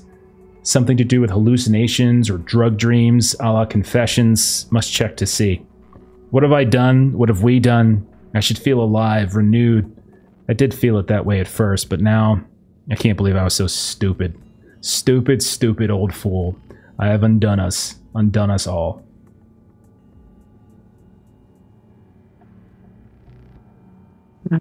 This is just... Yeah, that's what you got. What was he... What was going on? So Kurt... does that mean that Kurt is having the nightmares too? Maybe. I think Kurt is doing research for him for sure. We should definitely follow up with him. That kid does stare a lot. What kid? He talks about Crazy Mary staring at him, whispers in the dark. The kid keeps staring at me. The kid, what was her name, Luca? Naomi? Naomi, yeah. Yeah, her and her mom live on the second floor. That kid was staring. I mean, you got a broken nose and you got blood pouring down your face. I would probably have stared at you too if I was a okay, kid. You had to be there, all right? I was there. She's just a kid. Anyways, I think we should do some research on hags. We talked to Kurt. Mrs. Starrett is the landlady. Apparently she owns the building. Talk to her. I don't know how much that'll help. But says she'll probably send me a bill, so bring some cash when we talk to her. All right, so we got something here about a carving a carving. What else was that? There was a mention of fires that they were looking into with the building. Yeah. Kurt might know more about that. It says he was going to ask Kurt to look into it, so maybe he has context. So Kurt works for a newspaper or something, and he's working at night? That's what they said. They said he was at work. Who knows? He might be working on green work. Sorry, Inferno? A couple of Frank, as we know it, our handler. It's his belongings. Got a key for the storage. And a card for Jerry. Jerry, some sort of bookstore? Mm-hmm.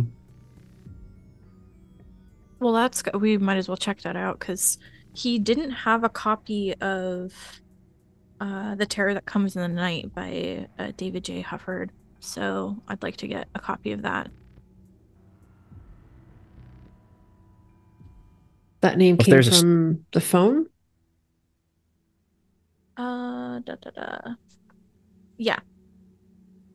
Yeah, so, and then she'll go in detail about like the text conversation that she read between Ronnie and this contact named Merlin, who she believes could be Declan because he had a dog named Merlin. How and she cute. says this to Luca because he wasn't there when we were first kind of talking about it. Kept in contact with Declan, I see. You didn't think he was dead? I thought he was dead. I thought he got out. Ronnie would never let him out for long if he had a use for him.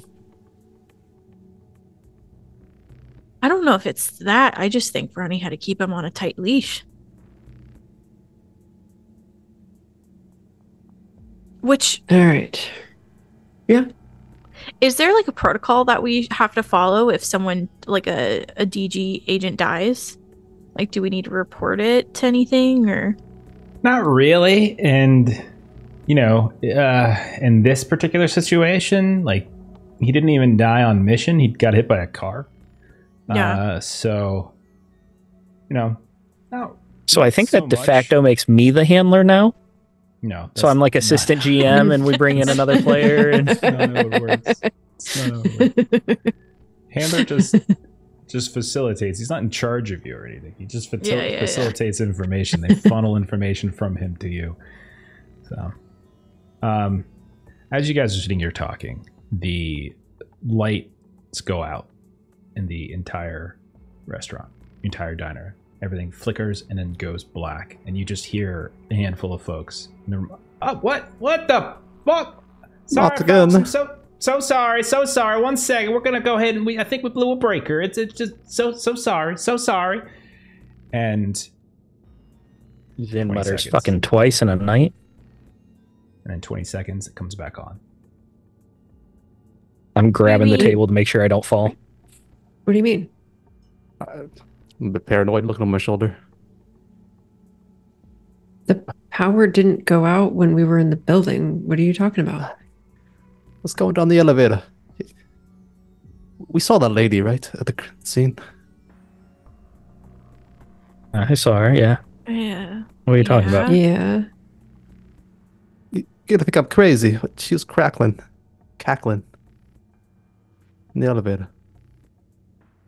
She was in the elevator with you? For a brief moment, yeah. Okay. Maybe we need to institute the don't go alone again rule. Luca, you haven't been hearing more voices again, have you? No voices. Yeah, it's not the bloated lady, is it? No, I haven't seen no visions of that recently. And Fuller just sort of raises an eyebrow and kind of decides that too much. I'm not going to go there. So, Price, you saw the power go out? Did you see a cackling lady too? My power. Some tenant in the building turned the lights out while I was in the stairway. I tripped down the stairs. That's how this happened.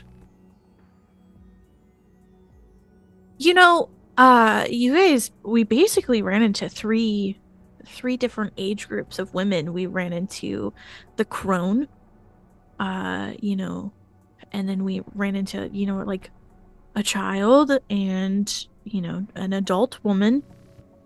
You know, that could maybe be related. And like Lisa is tired. You can see she's got bags under her eyes because we didn't get much sleep after we drove.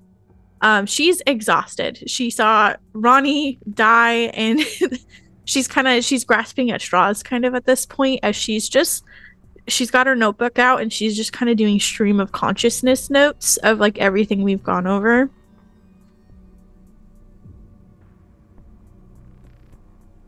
Yeah, all of you have probably been going on pretty full bore the past few days. Between the end of Silo, the shootout, all of you have taken. Maybe all of you have taken gunshot wounds and you're recovering from some relatively significant stitching and cut up. You know, all of you, I think, went one of those nights in the last few days without sleep. I'm pretty sure you guys went without sleep. So yeah, all of you are probably pretty exhausted at this point. I would say not like mechanics of the game exhausted, but we're getting close to it. Yeah. I think so. It's up to you guys. What you guys want to do? I think we need to clean state. We're all stressed. Today was awful. Let's just find some place to crash. In the morning, we need to meet up with this Kurt guy, see what he's got. Maybe hit the bookstore, and then a couple of us can chat with him. A couple of us can go to the bookstore. And I mean, if it's a haunting, we could just sleep in Ronnie's house, in the apartment. I don't want to sleep in his apartment. Let's get motels.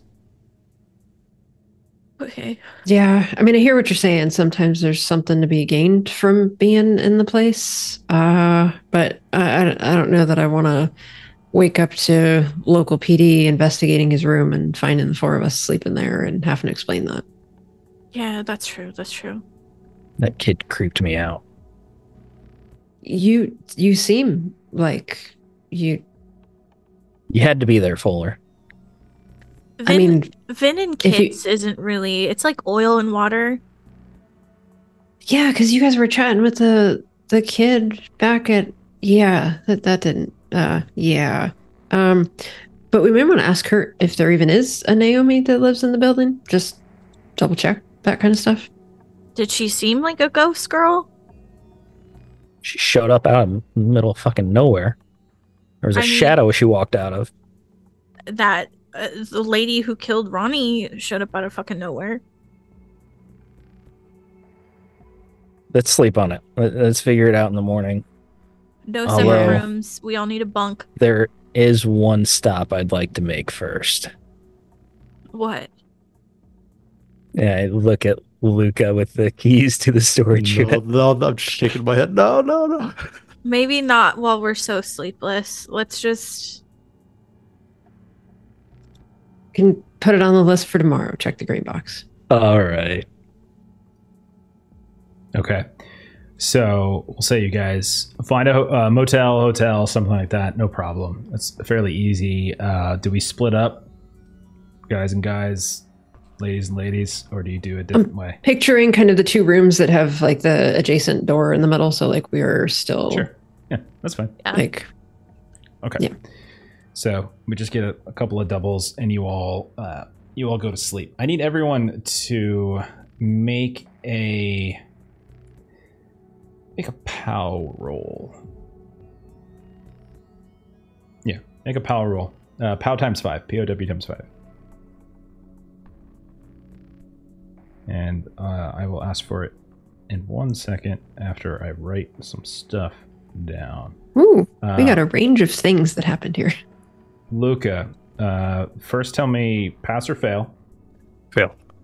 Okay, and then tell me what you rolled. 56. Okay. Same thing, Fuller. Pass, fail. Fuller. Pass with a critical success. Okay. 22. Okay. Thank you.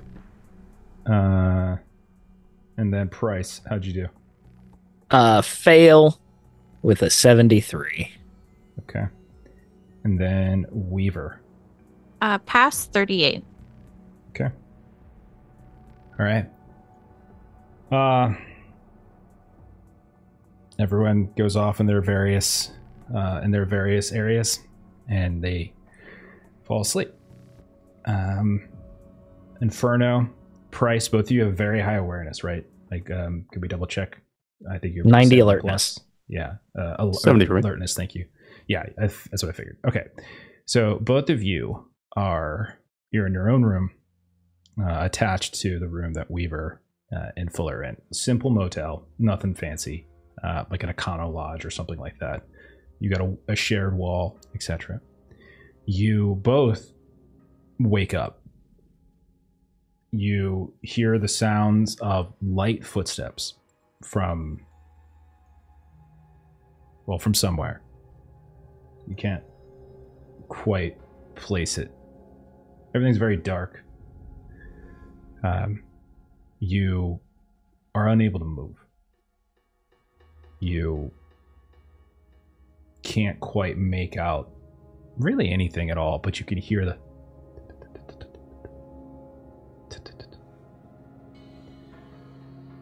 maybe it's an adjacent room, hallway, bathroom.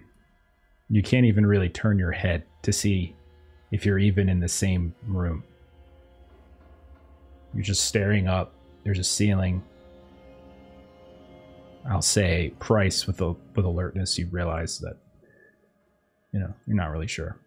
Like you can, maybe it's the same place, maybe it isn't. Both of you roll another POW test, please. POW times 5. Actually, yeah, go ahead, same thing. Failed again. Okay. Crit success, 22. Okay. Price, you can't move, but your eyes can move, and you push them all the way into kind of the corner, and you can see this dark, hazy, humanoid shape approaching your bed. And it's at this point you realize that you don't see a second bed, or maybe there is and you just can't turn your eyes enough. Inferno, same difference, except this time as you move your eyes, you can't see anything, but you still hear the really light footstep. Price, you watch as this shape starts to crawl on top of your bed. You feel the pressure as the mattress seems to take the weight of whatever the shape is. Make a POW test. It's just like in the journal. Fail, 75. Okay. You watch as this hazy, dark shape slowly moves up the bed, and they're just kind of hovering a mere inches away. You can't focus, your eyes just kind of blur at this point. You find yourself unable to speak. You're trying to form words, and you just feel breath, maybe. You can't hear anything other than your own breathing, maybe a slight crush of the mattress. And then there's a little bit of the weight shifting and moving around. Inferno, you feel a lot of the same sensations, and that the mattress itself begins to push, and you can feel as though there is something on the bed with you, but you can't make it out. Everything is just too impossibly dark. This lasts for hours. At least it feels that way. Both of you roll a d10.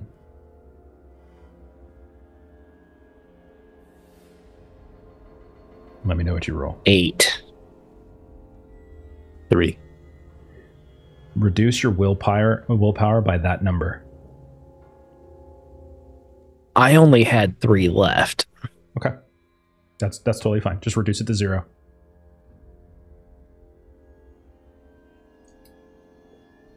And Luca, how did it do for you? Down to 5. Okay. This continues. This experience. Just that hot, strange breath, the pressure on the mattress, the inability to move, the inability to speak. You have no idea if you guys are even in the same room. You have no concept of the other person, whether this is happening at the same time, whether it's happening differently, whether this is really happening or this is a dream, none of that. But it feels real. And your heart rates begin to palpitate. Your breath seems almost smothered by the shape over top of you. Weaver and Fuller, what are your alertness ratings? 23 or alertness. 40. 27. 27 for Weaver, 40 for Fuller. Okay. Yeah. Both of you can make a test. Go ahead and make a test with 20, with plus 20 to it, and let me know what you roll. How again? No, this is alertness. Oh. You can take 20 to your roll, plus 20 to your roll. All right, so I'm trying to roll under 60, and I rolled a 14. Rolling under 47, and I rolled a 58, so failure. Okay. Agent Fuller, you fall asleep. Agent Weaver, who you've known for about a week now, on the bed near you. You hear the vague sounds, the white noise that comes from a motel room. You can hear distant traffic. You can hear, muted by the walls, of course, the sounds of the HVAC unit coming on. Maybe there's a ceiling fan. Maybe there's a television or so humming from a different room. A drip from the shower where one of you maybe washed off some of the blood from when you cradled poor Ronnie. As you fall asleep, Fuller, you have a extremely vivid reenactment of what you saw today. You don't see Ronnie and that old woman, but you see everything from the point when he steps between the cars into the road, and then that veterinary delivery service smashes into him. You watch as the body flies up, cartwheels, ragdolls in the air, and it seems to linger and just hover for a moment, like a piece of paper just caught in a breeze. Smashes down off of one car that was parked off of another, and eventually comes to the ground. And you can see the blood just begin to unfurl from where he lands. And you have this vague sense of where you're at in all of this. It doesn't feel like you're in the diner. It doesn't feel like you're on the street. Like, it's intense, but at the same time, there are inaccuracies. There's not as many people as you remember, or maybe there are more people. Maybe he stays in the air longer than you remember, but you see it over and over and over. Roll Sam. Oh, gosh. 48 under 52 success. Okay.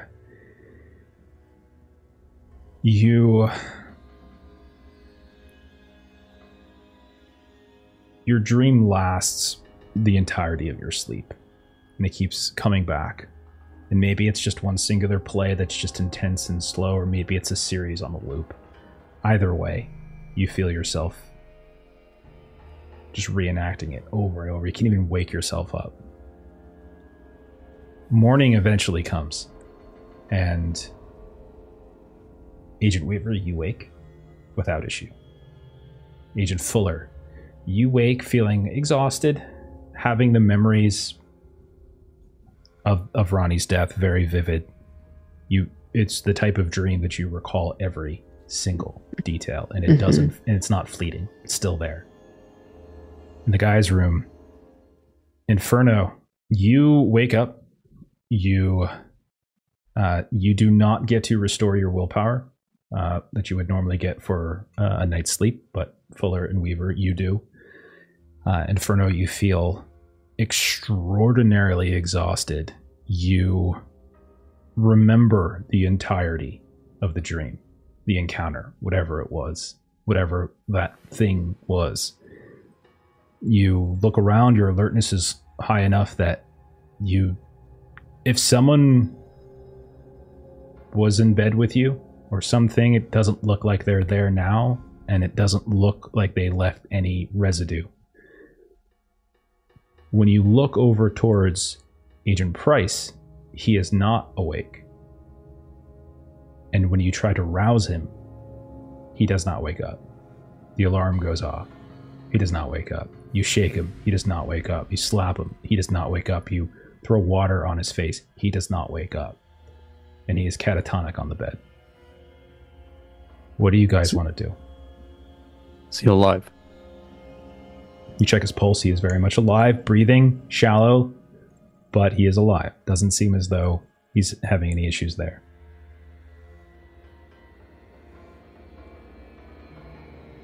Well, Vincent ain't waking up. Could I maybe roll occult to see if I would know of any different ways to maybe wake up a person? Or would even maybe think of that as being a cause of him not waking up? I mean, I can see why Weaver's mind might go there at some point. Sure. But yeah, Fuller. I think Fuller at first would right be like, "What do you mean he won't wake up?" Tried everything. He's in a deep sleep. I mean, I don't know about you, but I did not have restful sleep at all. And so she's going to go over and repeat all of the things that, Inferno did, but she's going to start with checking for vitals, checking, eyes and whatever things medical people do. Okay. Yeah, you go through all of that, and pulse is fine, steady, breathing is fine. It's like he's asleep. He's just not waking up.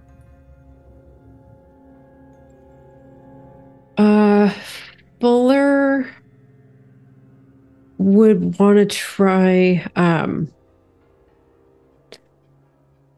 doing almost like a smelling salts kind of a thing, but basically she's going to go over imagining that they have like a little cheapy single serve coffee maker and have some coffee grounds kind of a thing.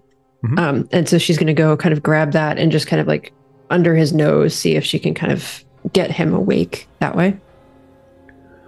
All of that, no problem. You can do, but he doesn't wake up. I mean, medically he's stable, but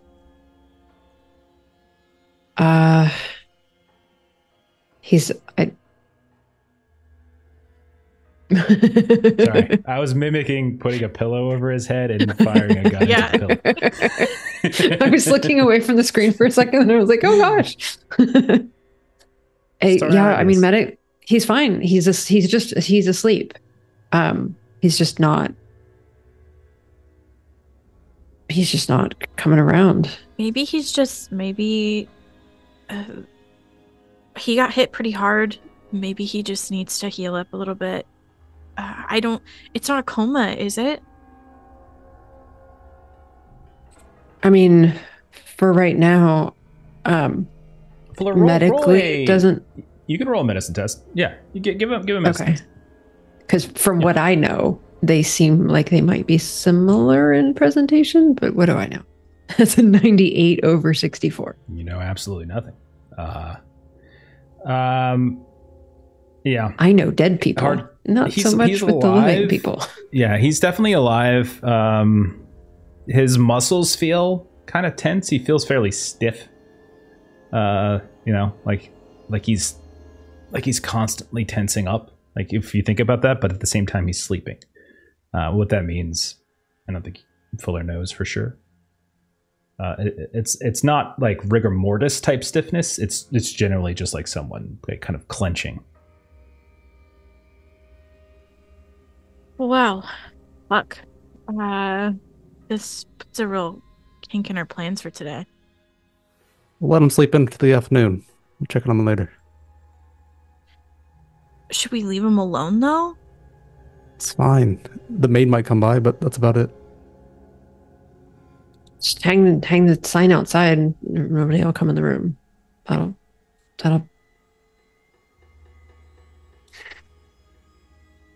last thing I can think of is just try. I don't know. I mean, could I throw him in the shower? But I don't know if that's going to do anything that we haven't already tried is going to do. How was your, like, did he get up in the middle of the night? Did you get up in the middle of the night? Did anything? Felt like I slept the entire time, but I'm tired as yesterday. I kept seeing the whole accident scene replay all night, just on loop. That's awful.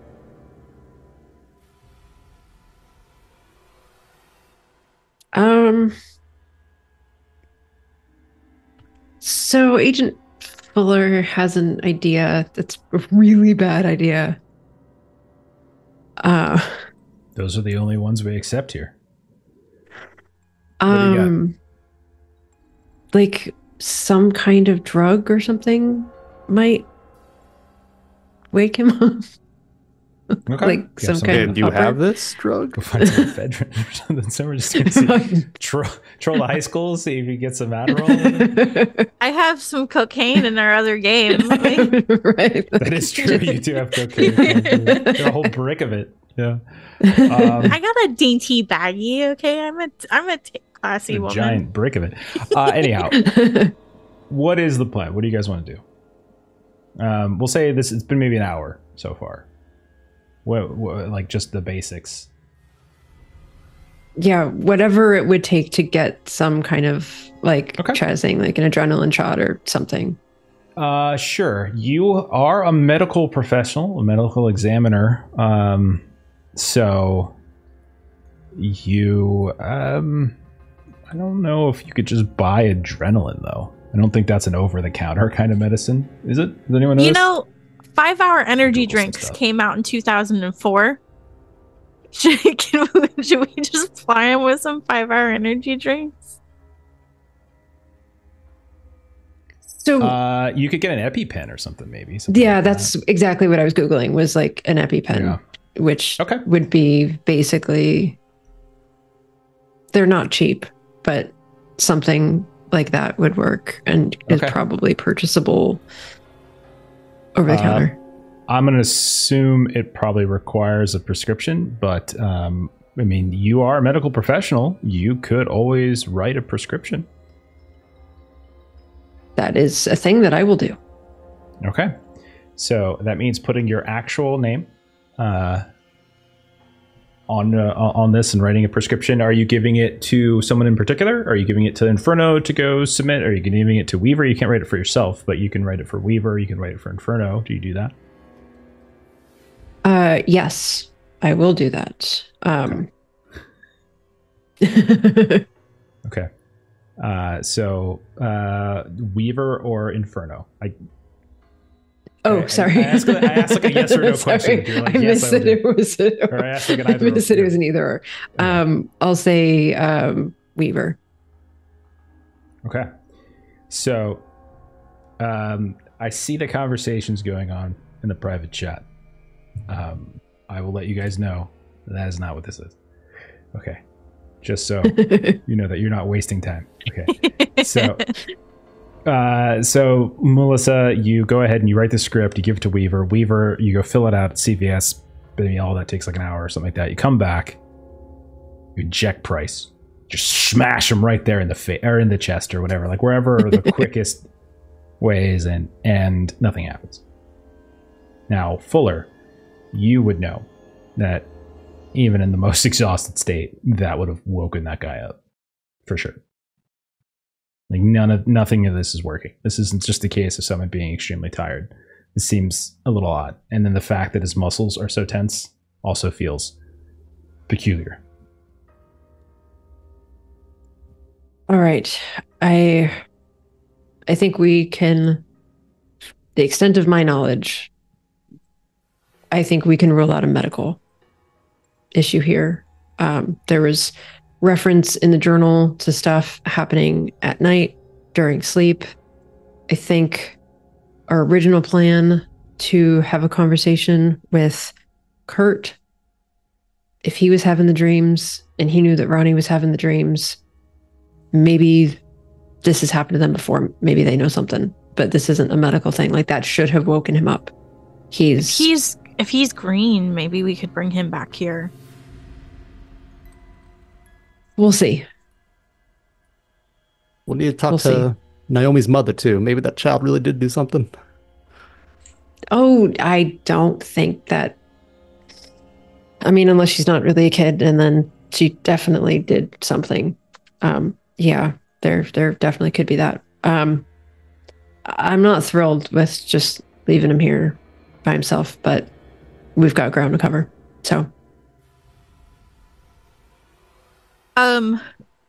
So I imagine Lisa's mom was Catholic.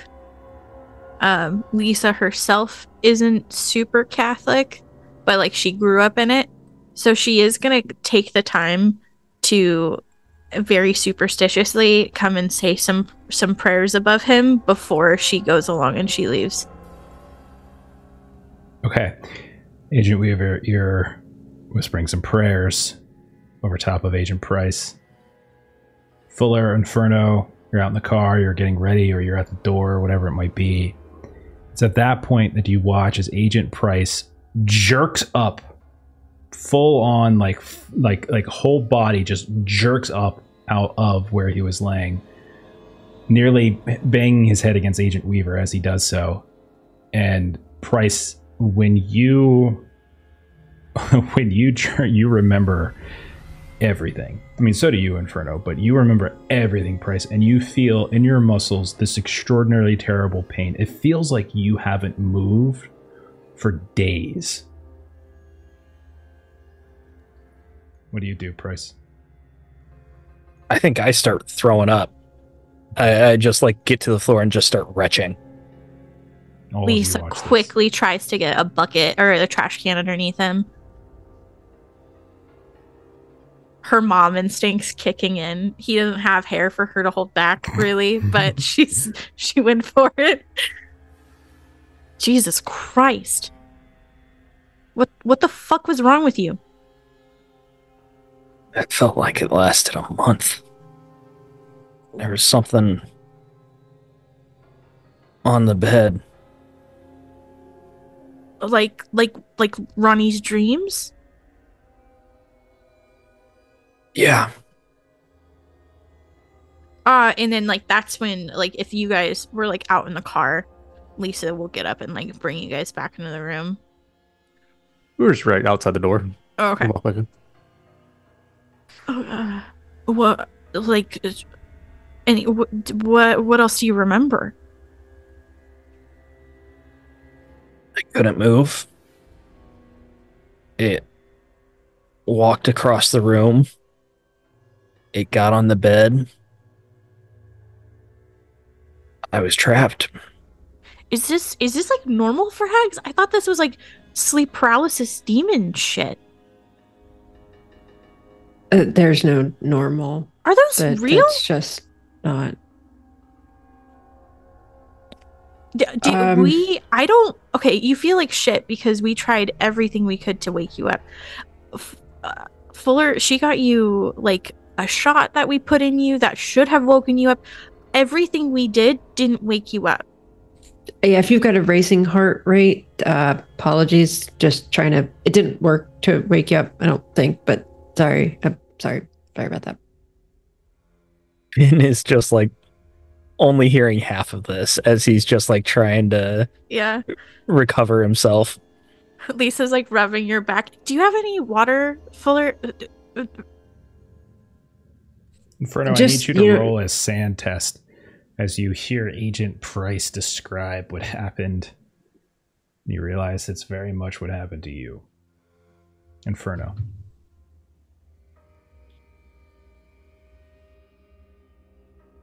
A 68 failure. That's another point of sand loss.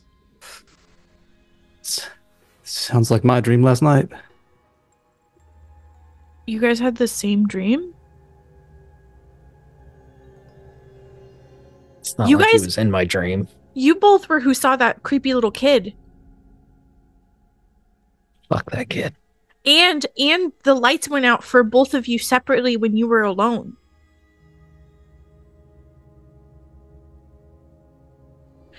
Lisa pulls out her like notebook. She's writing this shit down. Agent Price, roll a sand test as you learn that Inferno had the exact same dream as you. I don't think a 97 will pass. Go ahead and take a sand loss as well, 1 point.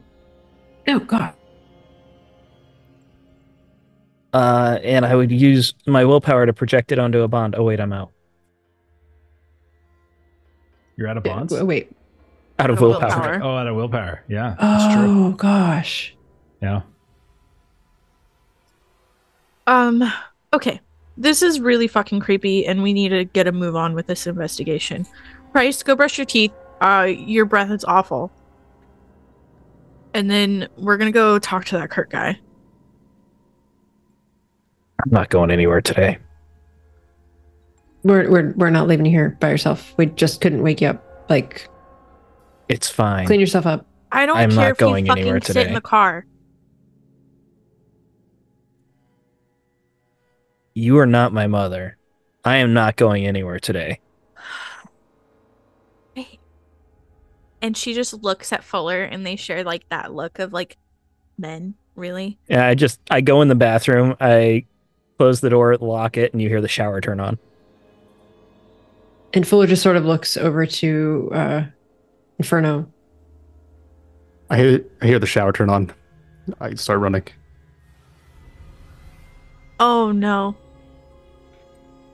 Just let him be. He's tired. We can pick him up later. Oh, but what if he drops into another freaky coma like that? Like, what do we even do? I mean, he's haunted. I hear you. I do. But I do hear you. But we're not going to find any answers here. And he's a grown up. So if he wants to stay here, he can stay here. Hopefully, if we talk to some people, we can get some answers that will help him before he's got to sleep again. So I do hear you. I'm not thrilled about leaving him alone, but we got to find some answers. And then, like, Lisa goes up to the door. When you're done being a piss baby, call Inferno. And then... Piss baby? She's got to get creative with her insults. She is a kid. A baby made out of piss? What exactly is a piss baby?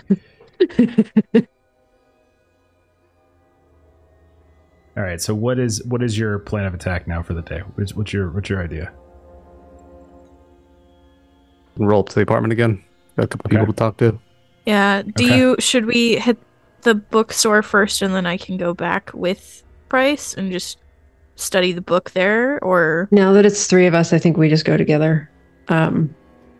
I think we chat with Kurt first and then go to Jerry after that. Okay. Let's move out. All right. You guys head on out. You said you're going to the bookstore first? Is that what you want to do? Or you're go to Kurt first. Okay. Kurt knows the nightmares, so that's going to be our first stop. Okay. So you head out. You head back to the apartment. You get up to the door. You go in, etc. you go up to the second floor. It's during the day. You can tell that there are fewer people here, but there's some. You can definitely hear some people moving about. You can hear some voices muffled to the walls and some music and all that kind of stuff. I want we'll say Weaver. Weaver, give me a luck test as you try to come into the door or come into the front. Just a D100, Just or is it D100. on my thing? Yeah. Okay. It's just a D100. 1 to 50 is good. 51 and above is bad. 16. Okay. You knock on the door, and you see the door open up, and you can see a very tired-looking young man, probably in his 20s, standing there in front of you. You can probably put him in his mid-20s or so. He looks fairly young. He's tall. He's thin. Glasses. Got this fairly sparse goatee. Some shaggy blonde hair. He has, you notice as you look at him, what looks like a tropical shirt that has been unbuttoned several buttons. You think you probably just woke him up as he looks up. Can I help you? Hi, sorry to wake you. You're a friend of Frank Ryder, correct? Yeah, I know Frank. Yeah. Yeah, what about him? I hate to. This isn't the type of conversation for a hallway. Do you mind if we come inside? I don't even know where you guys are. My name is Blair. I mean, that's great, Blair. Tamara. We know Frank, and we have some information to share with you. Okay. And Fuller will kind of hold up the journal with his handwriting on it. Can we come in? Yeah. All right. Yeah. Come on in. Yeah. Come on. And you can go inside. His apartment's not the. It's definitely not the best. You can tell that it's relatively ill kept. Got a computer desk, kind of in the same basic place where Frank would have his typewriter, bunch of reference books and things like that. What are your searches again? I think is there anyone here above 50 with search? Yeah, 74. 60. Okay. Fuller and Inferno. There's one thing you actually notice in here that kind of catches your attention because you saw it inside of Frank's apartment or Ronnie's apartment. You saw there was a photo, like this kind of photo frame that was sitting on one of the shelves, and inside of it there was this kind of moth butterfly wing setup. You see almost what looks like the exact same thing hung up on the wall above where the desk is. It's about the size of a man's hand. You see that there are a couple of books, like Frank Ryder books here and there, mostly paperbacks, etc. And you can see that otherwise you probably woke him up, like he probably was doing a nighttime thing. You don't smell any food or anything. There's no coffee going, but you see him move over towards the kitchen and he kind of gets a pot going. So are you guys like related or something? What's happening? What's this about? We're friends of his, and yesterday he got hit by a car. What? I'm sorry, what? Frank's dead. There was an accident outside the diner just down the street. That was Frank? Yeah. No. Like, Sorry. We saw it old guy? happen. Like Yeah. 60s, 70s. Hawaiian shirts. Where's these? Yeah. Yeah. He's dead? Sorry. No. No, he's not. No. Really? And there was. And he walks to the door, opens it up, and he starts heading up the stairs to the third floor. And he starts kind of banging. He's like, "Hey, Frank! Frank!" And he's like banging on the door. "Frank! Frank! And do you guys follow him? Yeah, I'll follow him up. Come on, Cut. He's not there. What about you, Fuller and Weaver? Do you guys follow?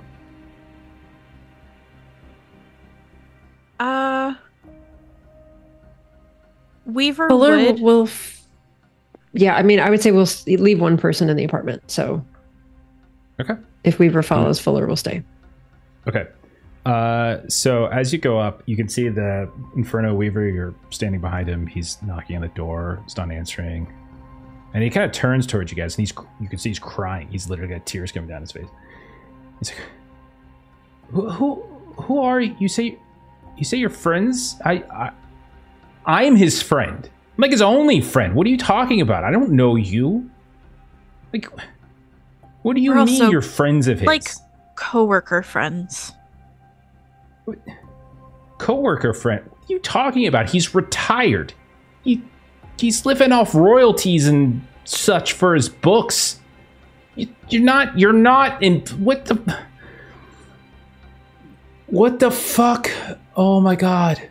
And then he like steps across and he bangs on a different door.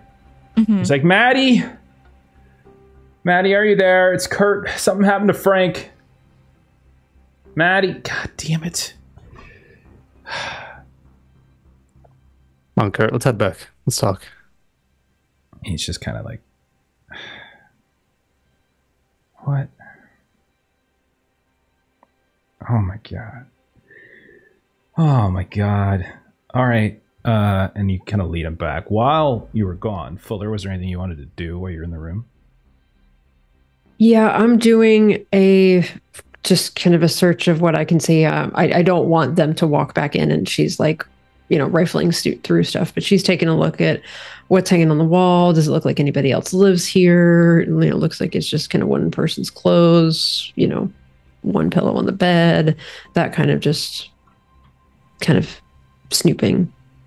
Are you looking for something, or are you just telling me what you're finding? Like, do you want me to give you something? Like, are you are you searching or are you? So if there isn't anything, like, she wants to see if he lives alone, and then she'll look a little more closely at that moth thing that's familiar from Ronnie's room. Okay. You look at it. It is very... Do you have any sort of science, biology, something like that? I do have a 60 in science biology. Okay. You would know then, by looking at this, that this is it is a specific kind of moth. It is what's called a death's head hawk moth. And you would know with that... And you said 60 in sort of science or something like that? In biology specifically, yes. Okay. You would know that the creature is kind of like its genus species kind of Latin name is the Acherontia atropos. And it is named after the Greek fate sister who cuts the thread of a man's life at the time of death.